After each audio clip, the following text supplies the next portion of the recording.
Taste the Daily. Tiruppur மாவட்டம் மடத்துக்குளம் தொகுதிக்குட்பட்ட ஊராட்சிகளில் முறையாக குடிநீர் விநியோகம் செய்யப்படாதது குறித்து அதிமுக சட்டமன்ற உறுப்பினர் மகேந்திரன் சட்டப்பேரவையில் கேள்வி எழுப்பியுள்ளார்.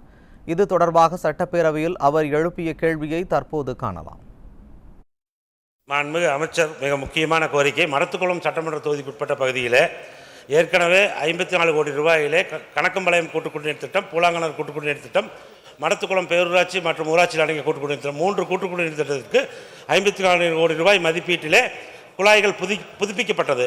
ஆனால் இன்று வரை முறையாக குடிநீர் விநியோகம் இல்லாததால் உடுமலை நகராட்சியில் 8 எம்எல்டி இதாக யூஸ் பண்ணிட்டு இருக்காங்க. 12 எம்எல்டி வரைக்கும் எடுக்கலாம். அது அருகில் உள்ள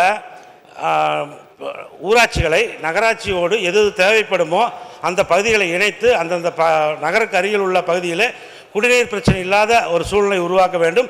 கூடுதல் நிதி ஒதுக்கி முறையாக மடத்துக்குளம் தொகுதி முழுவதும் குடிநீர் வரும் வகையில் மாண்புமிகு அமைச்சர் அவர்கள் நிதி ஒதுக்கி ஏற்பாடு செய்வார் என்பதை தங்கள் வாயிலாக கேட்டவர்.